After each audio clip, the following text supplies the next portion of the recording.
The Norwegian Method. I'm Olav and peak human performance developer, coach to Kristian and Gustav.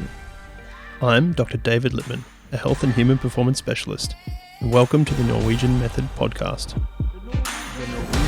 The Norwegian Method. This week's episode is sponsored by Plasmade, a liquid performance and recovery supplement made from French maritime pine bark extract. For a 25% discount on Plasmade, and to learn more, head to the show notes. Welcome back to the Norwegian Method podcast. Joined again today by Olav, of course, so thank you. And today we're going to talk a number of things. One of them is going to be tech, something that you're very well known for. And let's get going on it. So what do you think are a few pieces of tech that most age groupers don't have that you think that would add the most for them? It can be one, it can be two. And let's avoid lactate, because lactate is a rabbit hole. But let's say, what's one or two pieces of technology you think they could add that would add a lot for them in their training? Calorie bomb. Okay. No, just joking. No, just joking. No, so what will be the greatest value? It's very hard for me because I don't really know what age groupers have and don't have. Okay. But what I can rather, if I were to give let's say put on a list of the most, let's say 5 most important things I would add to my gear list is that assuming already, of course, that you have a wetsuit, you have your so you've got the wetsuit, gear you've got helmet, swimming, exactly. Bike, you've got a power meter, you've got a GPS watch. Okay, so that's the thing I would actually start mentioning. Yeah. Because I didn't assume necessarily all have that, but okay. Assume. But say that you have all the triathlon gear. You have the bike, you have the shoes, you have the wetsuit, you have the goggles, you have the swim cap, like these kind of things. Then I would say, of course, the first and most important thing is to get your smartwatch or your GPS watch. Yep. That's the most important part of it. And combined with a heart rate monitor. Yep. Then the second most important thing I would add to my stuff is a power meter for the bike. Yep. The third one, I would get goggles actually with head-up display. So the foam goggles, I would get that. Simply because these 3 tools, if you have like a GPS watch, you have a power meter, and you have these goggles that gives you information in real time. You have the 3 most important tools in order to record your session, record your progress, and even be able to make quite systematic approach to where you should optimize your training moving forward. Yep. Then, when you first have those techs in place, that this is when, and of course, then assuming that you have a training diary or something like that allows you to analyze your training. But then on now, this is where I would probably start to look at. Okay, I would maybe say, it depends a little bit on what your strength and weakness is. So, for example, if an age grouper will come to me, I would typically ask some questions to figure out, what are they struggling with, and I would pick now the technology specific to help them address that. And that's the way I would actually go moving forward. But the cool thing when you have something that allows you to record your running distance or velocity, speed, and you have a power meter that you are able to now measure your power and cadence and these kind of things, and you have also goggles that allows you to measure your intervals, the speed or velocity on these intervals. That's maybe more correctly saying here in swimming is purely velocity, because it just takes the time between let's say A and B, and it measures your stroke length, your stroke rate. You basically have like tools that can really bring you to like the highest level. And the rest of the tools, actually, I don't want to give an advice on that, because I would say that here I will leave it to our listeners to be mindful and actually look at, what is actually holding me the most back now from actually progressing, and then you choose the tech based on that. Yeah, that makes a ton of sense. I probably assume in there you have a bike computer that's going to record GPS data for you as well. Of course, exactly, But you could use your you could in many sense say you can use your smartwatch to do that. But I agree, a computer will absolutely help quite a bit in that sense. And I would suggest probably your next most common choice would probably be something like running power, just so that you have power with running as well, because then you've got power, pace, and time for everything. Right? Then you've got those metrics for everything. Yeah. And then it's about, where else in the model do we want to look at? Do we want to look at kilometry or something else like that? Yeah. All right. So what piece of tech do you think that age groupers are underutilizing the most? Simply their velocity and speed data and their power data. And what you mean by that, to clarify or to check in, is that the way they're using it is underutilizing it. So it's not that they're not using it or they're using it incorrectly. It's that they're not taking that data and tracking trends over time to really make accurate decisions around the next phase of training. Yeah, there are so many layers of information. There are so many data points and layers of information to power meter and call it GPS technology. I would say that, again, if I have to pick away all kinds of instruments, I would probably, the last instrument I would give away is basically the GPS. It's not that they necessarily are using it incorrect. It basically boils down to that there are so much more information that can be extracted from that which is so much more important than all other instruments that you get access on, or let's say you have on the market. But very often people end up like focusing on like one single metric, like threshold speed or threshold power, and they basically just look at that single number and they do everything around that. While in fact, you should look at the whole curve, your whole velocity curve, your whole power curve. You can do so much optimization. You can learn so much about your response that again would feed back into how you would adjust your program and do individualizations long time before you even need to go very much deeper into other metrics. Is it fair to say that your opinion is that the biggest mistakes that are being made around tech by age groupers are twofold? One is looking for the new shiny thing, and two is not necessarily understanding the first principles with respect to the tech in general? So again, I have very little information on how people are using technology, but based on at least what I hear and what I see and questions I get asked, from that I would say that there is a heavy underutilization of, let's say, basic or let's say first principle, first order information that is available just through that technology. And I think it's fairly natural also to be drawn towards like new tech, new shiny things, because it is cool, it is motivating. I don't say that you shouldn't do that, because of course some people, it is important to have some new things because it makes it easier for them maybe to get out, because that's their motivation, that's their incentive to get out.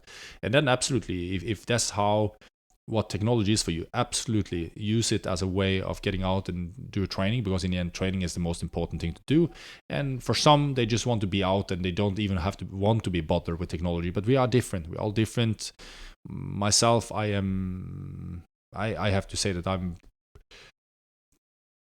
I do like to develop things and see how far we can really push the limits. And for that, technology is a really helpful tool. But also I've become much more critical over the last decade into what technology that actually goes through that filter, and not just because I've built a much more advanced, call it filter, to filter out what really actually works and what doesn't work. If we, again, tie it back to the performance model. Yeah. And I think that's probably misunderstood by people, is the amount of time you spend vetting things before they become something that is actually used by you.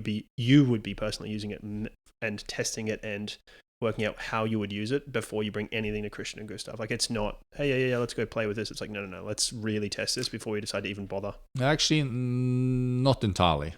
In many places, I think that as long as the technology is sound, so let's say the technology or the principles behind the technology is sound, I can easily bring it out and use Kristian and Gustav as guinea pigs. But it is always based on that we have its full transparency around the technology, strengths and weaknesses, what we are hoping to gain for it, and what we might not gain for it.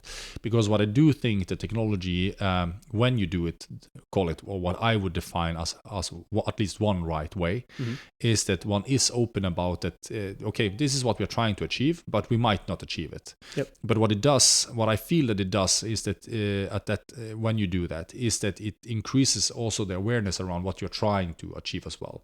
So in that sense, you could say that mindless is that's the little bit the opposite of being, or let's say of quality, or quality and mindfulness is very synonymous. Yep.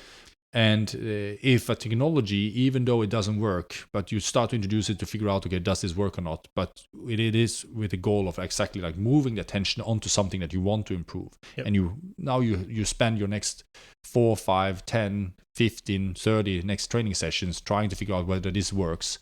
But because of that technology, it increases the awareness around what you are trying to work on, and it increases the quality of execution. Well, then at least it has not done bad. It actually have done good, the technology. But you might figure out that, okay, fine, good guys, you really did a good job here. Quality is increased. You maybe it even increased the performance of the guys, hopefully, because they had better quality. But you basically said that this technology is not capable of capturing what we really hoped it would do. So we actually bring it out again. So for me, this is about implementation strategy, about understanding, okay, what is this technology, how can we use it, and then of course bringing it into the group in a way that it, independently of whether it works or not, it won't draw attention away from what you are doing. Rather, it would increase the focus on it independently of the efficacy of the technology. Yep. Today's episode is provided by VO2 Master, your solution in making informed training decisions and unlocking advanced insights into human performance. Upgrade your training in metabolic assessments with the user-friendly VO2 Master Analyzer. VO2 Max RMR CPET with the reliability, accuracy, and portability that you want. Use the code Olav method, that's OLAVMETHOD, during checkout at vo2master.com to get a free assessment kit with the purchase of your first VO2 Master Analyzer. I think that's a really nice segue into something else I wanted to talk to you about in this episode, which is culture. I think your culture that you've developed is one of the key factors in the success of the group and yourself to some degree. And what I want to get here is, let's go beyond the stuff that people see from the outside and probably mischaracterize your culture as the technology aspects and that. I mean, yes, that's what we're here for, but let's talk about the other stuff that I think supplements it and maybe underlies it. How would you characterize your culture? What would you define your culture as? What would you say your culture, what are the components that are unique to your culture? Yeah, it's like we have talked about before, but you know what a good culture is when you're part of it, and you know what how a bad culture is when you also is a part of that. Yeah, as well. Easy to find good and bad, but hard to create, and very hard to. It's hard to know what good and bad is, but it might be hard to define. But maybe what's unique to your culture? What do you think is key to your culture? I think for me it is very important to at least create an atmosphere where we actually dare to be honest. We can't spend energy on being diplomats. We have to be able to speak openly and honestly without having to think or spend a lot of energy on being diplomatic or political or these kind of things. We have to say, okay, we have a common goal, we have a vision, we have a goal. And then, of course, have respect for each other. And when you speak to others, you speak with them with respect. But also, of course, sometimes we are emotional and we speak in affect as well. And when you speak in affect, I think it's important that I know what your intention is, for example. So you come to me, you are frustrated, you maybe say things, and maybe you wouldn't say that in that way if you weren't as emotional. But this is my role, then, that I want to be together with you, I want to make you better, and I understand that you are emotional because this is something that's important to you. And then it's more important for me to listen, not necessarily exactly to the words that you are saying, because if I do that, that can maybe be hurtful. And I can start to get hung up on some of the words that you say instead of listening to the message, or what is it that you really are trying to tell me. And in a good culture, we should dare to be open, we should dare to be honest, which I think is very, I all agree that is important. But for that to really flourish, you have to feel that you are in an environment where you are accepted, you are respected, you feel safe. And it's not like I'm above you or you are below me. We are all equal, but we have different tasks. So even though maybe I'm the coach or the leader or whatever, that's just a role. It's a responsibility or a role, but it doesn't mean that I'm above or we are equal. Again, Kristian and Gustav are the ones that are ultimately bringing the gold or winning the races. I'm a facilitator. I'm helping them achieve that, but I have my responsibilities as well. And we have different needs in order to be able to fulfill our, let's say, our responsibilities or to achieve our responsibilities, but they also might change. So again, for me, being open, being honest about how things are changing, changes can also sometimes be hurtful. But we have to remember, as we develop or we grow, for example, and that's an important part of a culture, that you have a growth, you create an environment where people are not afraid of asking stupid questions and so on. But everything is geared towards grow. You allow things to grow as unrestricted as possible. And that is different from person to person. But yeah, culture for me is a place where people really you're creating the conditions that are needed in order for people to flourish, and that you can't say that one culture is always right, because it will always depend on the people that is a part of that organization or that group, and that is what defines it. And then of course, as a part of culture, you have habits. You have to now, of course, start to establish certain habits, or you need different habits, and you have to grow those habits as well, maintain those habits in order to nurture that culture and let that culture flourish. But for me, in the end, it's not winning, is more like a result of something, and as long as you keep improving, sometimes you feel like you stagnate, but we also have to remember that even when you're stagnating, you actually also are improving.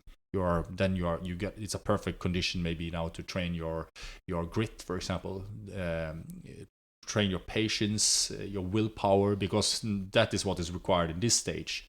And it's easy to just say, hey, you didn't improve your FTP or whatever like that, and that's what everything is quantified about. So then I think that you very quickly create an environment where things get negatively focused, but there's always something positive to focus on. And it's important to highlight those things that are important, exactly, that are moving towards the goal. And as long as people, we have to remember that as long as people keep improving, at some point you have improved so much that the result will be that you win. Yeah. So to reflect back some of the things I heard from that, I think process focused is a key one there. I think growth mindset, some of the habits and customs and things that you've reinforced revolve around open, honest individuality, which I think is big. You allow, to use Kristian and Gustav as an example, even though the environment is bigger than just those two. I think they very much are individuals, but within that they can have open, honest communication, and that's why they can both be competitors and be in the same squad. I think that honesty and that individuality is key to that. I also think that your statement around the leadership and what that means in terms of hierarchy, a very flat structure, it reminds me of something, a concept of the servant leader. So that yes, you may be the leader, but you're leading in service of the others. And that speaks very specifically in terms of the athletes who are trying to win medals, right? Because you aren't the athlete trying to win that medal, you were there to service them. So that's really cool to hear. You've been into many environments, you get brought into many environments that are not yours, and you contribute to those cultures, of course. What are some of the other common aspects you see in high-performing cultures, perhaps? Maybe it's something you've taken back, maybe it's something you look at and go, that's great, it's not going to be for us, but I think it's really common in other performance cultures. Anything that comes to mind for you? I think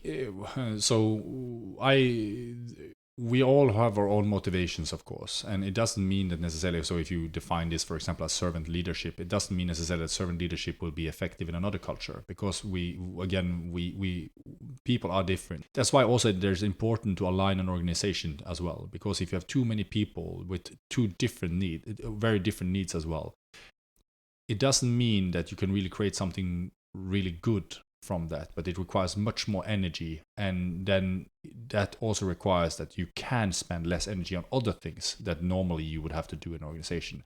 But I think very often that when people are aligning teams' values, it's always easier to drive an organization. In our organization, because who we are, where we come from, it's easier to practice servant leadership, if that's what one decides to call it.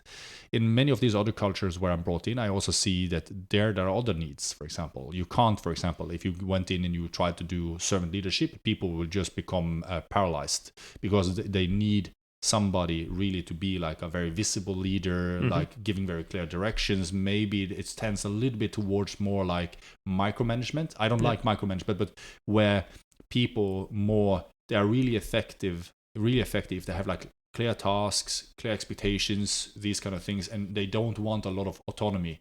They want more like clear things. But the whole point, I think, that when you want to develop peak human performance, peak organizations, these kind of things, it is important to try, because in the end it's about aligning and all the energy that is available to reach that peak there. And the more energy you have to use on fundamental parts, the less you can grow towards a peak. It means basically your pyramid will be much more like a flatter pyramid compared to a very narrow, very tall pyramid where you can align energy, because the energy is finite. It's not infinite. It's actually finite, and that goes with everything, whether when we make calorie budgets for the training or whether it actually goes into managing people, groups, organizations, and so on. And this is where you have to understand what is the need of the organization and how do you align energy here so that it allows you to reach the goals that you're setting most effectively. Again, performance model, input, efficiency, output. Well, it speaks to the calorie budget, right? Yeah. If you're spending a bunch of calories trying to just make things right before you really try and start leading, or to have to spend it to lead appropriately in the environment because it's not maybe your natural style of leadership, then it limits your ability to lead truly at the end. So, when I think about environments where I've not performed well, they've always been where my leadership style or my work style isn't aligned. So I think sometimes we can want to fit into places. So someone may decide, listen, I want to go train with Olav. I think it'll work well. But if they don't align with your culture, they'll be spending a bunch of time and energy trying to fit in or trying to align, and that might be difficult for them. Exactly. That means also, for example, that when I go into another environment, some environments will be much easier for me to go straight into and make a difference into. Other environments will require much more energy for me, because I also need to grow, or I need to change in order to achieve that. And for me also to do that, I need to find some incentives, something that incentivizes me to do that. And that doesn't have to be hard values. It can equally much be soft values, because I see, this is going to challenge me. This is going to make me grow or understand something new that I didn't understand before, because these people will challenge me in different ways than I've done before. But then it will be also longer. It will take a little bit longer time before I do that. Today's episode is sponsored by Maurten, the leader in fueling for endurance sports. With patented hydrogel technology, Maurten found a way for athletes like Kristian and Gustav to tolerate more carbohydrate during training and racing. The advances in performance when using the Maurten gels, drink mixers, and bicarb system have been clear. It's the fuel behind triathlon gold medals, world championships, and world records. Hydrogel technology has no added flavour, preservatives, or colours, and is made with only natural ingredients, so it's clean. Only what's required to aid performance, nothing more. And now you can benefit from the same world-class fueling system thanks to an exclusive one-time code that will give our listeners 20% off the Maurten 1/52 collection, a curated selection of products to fuel a 1 week of structured training. Especially in training, every fueling moment counts. It's how athletes adapt and race better. Simply add the 1/52 collection to your basket at maurten.com and enter the code in our show notes at the checkout. I think we saw a push, perhaps from early phases where we had a decentralized model into a very centralized model, probably around the early to mid, maybe even the 2010s. So early to mid 2000s into the 2010s, and probably seen a bit of a trend away from centralization into organizations like yourselves. And yes, you're associated with the Norwegian association, but you're not strictly part of it. You're not centralized in Oslo or something like that, where you have to be here training on site, doing your own thing there. If you were to set up something like that, set up a decentralized environment, a new one, not the one you're in now, how would you go about setting that up? What would be your first couple of steps to ensure that you created an environment that would be successful there? Now, of course, you need facilities. Let's ignore that, because facilities it's just required. You need somewhere to ride the bike. You need somewhere to swim. Yeah. So let's not talk about the tools. Let's talk about the culture. How would you go about setting it up? Of course, people are part of it. Values are part of it. How would that look for you? Here it's important to start in the right end. So here is, for example, a place where it's brilliant to do reverse engineering. And ultimately what we're looking to do, because we are looking to affect performance output, and that means, for example, contributing to more medals. Mm-hmm. And so to do that, you would need gear, etc., locations. Fine. So we've conceded that. So now the step back from those are required. So now it's engineering culture and engineering staff and engineering athletes. So how do you go about doing that? just to make sure that there are no confusions here, I think that so when we reverse engineer, I think very often it's easy to think that just let's set up a new high performance center. Yeah. For example, and then we need like what everybody else has as well. We need metabolic cards and ergometers and treadmills and lactate meters and all this kind of stuff. But I think it's more important today because a lot of these things made sense maybe 20 years ago, when many of these tools could make a difference, and we actually didn't have very much instruments in order to understand performance. You had a more like a feeling for what performance really was, but that's still, of course, a little bit the case today. There are many things we can't measure still, but how I view this is that what instruments and tools can really do to groups and people and so on is that you can really lift the whole base. So if you're thinking of this more like a Gaussian model or viable distribution model, then yes, the peaks, you can lift them maybe a little bit, but you're more like when you have like really good instrument, it allows you to communicate more effectively and more pedagogically and more precisely with much more people in different ways, so that you can build up a much broader base of many more people or much more potential athletes to source through your system. But I think that it's very easy to start with that when you're thinking whether it's centralized, decentralized. I think it's very easy to just grab that because that's very often what people associate with when building up a performance environment. How I would go about it rather is that I would try to understand. I would definitely start with, for example, with Kristian. So let's use Kristian, Gustav, Kenji as an example. I would start with them, and I would ask them, okay, so guys, let's sound. I didn't know them because that's the case. Of course, I know them, so that's why we have our system, we built a system around us. Yeah. But in the case where I was building up something from scratch, I would ask my athletes, okay, what are you guys really feeling that is holding you back? Because we have a common goal. The common goal is that we all want to be the best in the world. So we want to win those medals. Perhaps that's the first conversation, ensuring that's actually the case, right? Because some people are happy to not be the best. Because I think people say they want to be the best, but what's required is perhaps different. Good point, very valid point. You need to make sure that you are on the same, you are aligned and you have the same goals and visions. Exactly. And that may also look like, do you want to be the best short course? Long course, do you want to move between the two? All those conversations. So let's assume those have happened.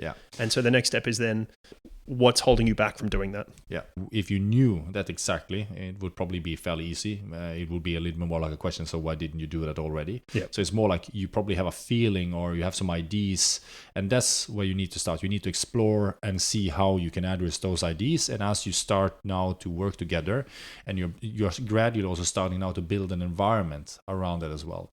It might be that specific part that you start working with only grows a little bit because you very quickly find out that no, that really didn't make a big contribution or didn't make a big change to what we thought. But the point is that now you're starting to create that culture. You're starting to create that growth culture where basically you're moving towards a goal, and it's not like you just go in and think that I got the answer. We need a power meter that's going to make you the next gold medalist.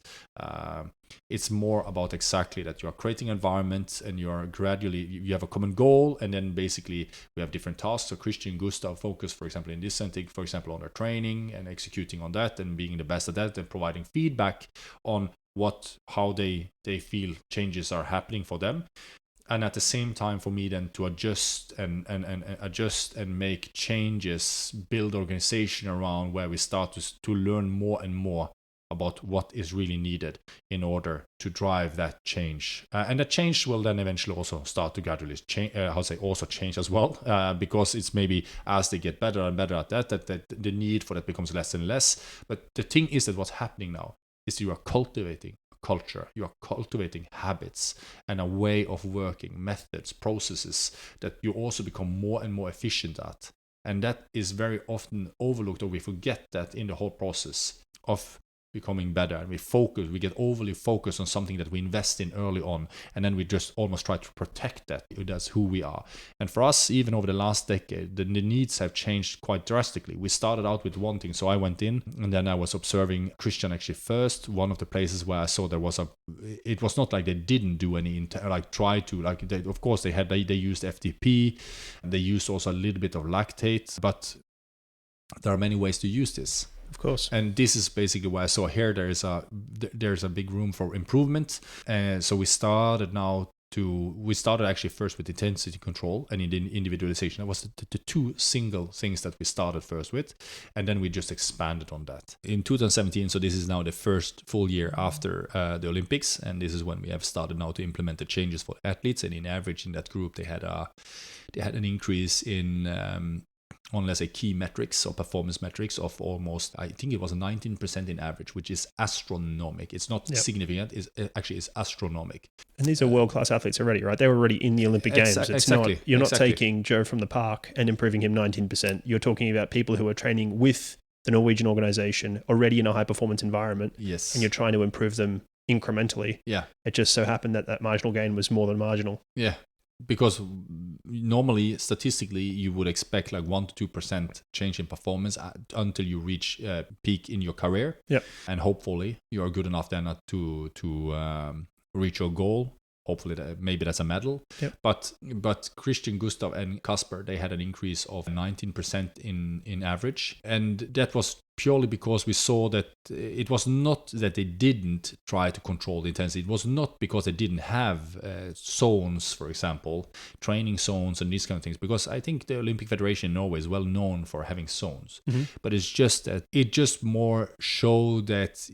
For me, that yes, you can have zones and that's a communication tool, but you don't have very good ways to gauge whether you really are working at that limiter or that target that you are trying to go to. It's more vague. And one of the things that I very often have seen in many elite environments, more often than not, that is that most elites, and not only elites, but you would think that they are maybe the best at it, we are very poor. Most of us are really poor at actually gauging our own intensity and actually whether we are pacing ourselves like optimally. And then you can say, yeah, but I'm pacing myself optimally for today, maybe to extract the most out of you today. But it's not what you do. No, exactly. It's not about today. It's about how you build things over time to really reach your potential. And that might actually be that if you don't do that correctly, you're just ending up like stagnating for a long time. And then eventually you suddenly there is this light bulb in your head. It's aha, now I start to understand something. But that could have happened much earlier. And for some people, they never discover it, worst case. And that's why also I think that with better instruments, with better technology, but in the right system, with a good implementation strategy, this will allow much more people, if not everyone, actually, to have a much better experience with exercise and so on. You said, we came back 19%. Of course, I'm sure that the review looked... So you would have addressed certain things that were needed, and you mentioned, and I want to highlight this for people, is that is at the time. You don't solve intensity control, but you improve intensity control. That's then something you maintain. You'll then take on the next most important thing, right? So your hierarchy of needs, and you've highlighted that's the biggest gap that we need to fill. That's the gap analysis. We need to reverse engineer. Okay, now let's address intensity control. Then we can take the next step onto something else, whatever that looks like.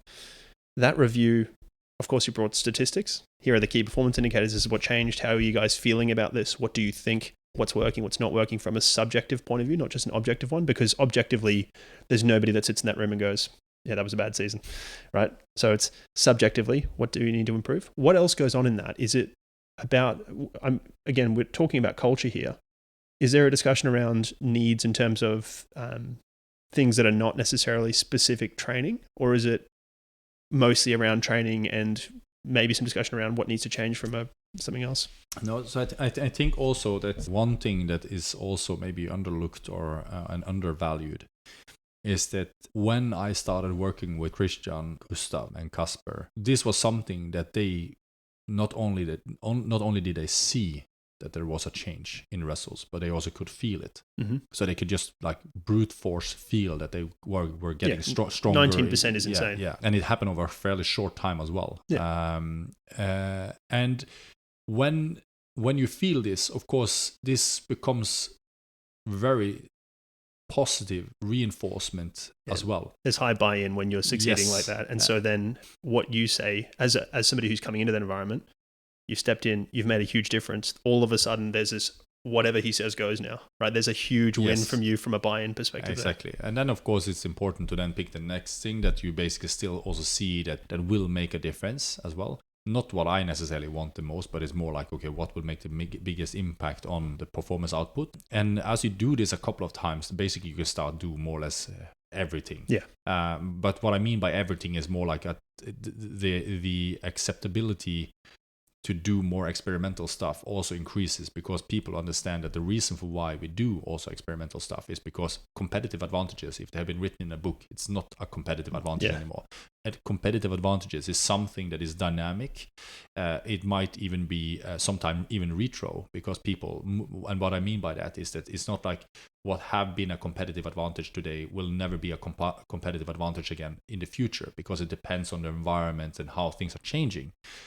But your repertoire increases as you are going through this and you're developing more and more skills. You become more efficient at implementing them. And again, sometimes also you have to find new competitive advantages that haven't before been documented, because it becomes enabled as a function of that we get better instruments, we get a greater understanding of how things are interconnected, how things are affecting each other.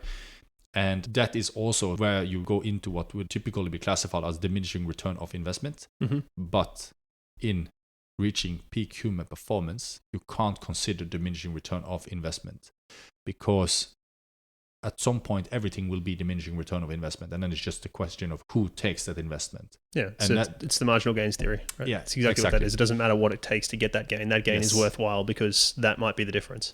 And that's also why I believe that these, like creating this kind of work ethics and creating this kind of work culture or growth culture and so on, are the most powerful thing with any organization that is there, whether it's sports, whether it's business, whether it's whatever it is. Because I think that the moment you're looking for quick fixes, this is the time where you are starting to destroy ethics, habits, and culture, because you're thinking that what you need to do is you need a quick fix in order to get there. And the problem is that now you're losing exactly what, like all these aspects that have brought you where you are, and that actually will be needed in order also to make sure that you also continue to grow. That's really interesting, because I think I've been very fortunate to be a little bit not in your environment properly, but spend some time around you and the boys. And that, I think, is a huge misconception from the outside, is that you guys are looking for quick fixes. That's why you use the tech, because that's the easy thought is, oh, they use lactate, that's the reason, that's the quick fix, I need to do that. When in actual fact, there's a lot of time and energy spent on, let's understand things, then let's bring something in and let's test it, let's see if it can make us better, then let's review it and all that stuff. And that's actually the hard work and the longer process. And the building blocks on which you put these things that look shiny and new and very different is actually a bunch of work that a lot of people aren't willing to do. It takes a long time to understand some of these physiological concepts from first principles, which is the way that you work.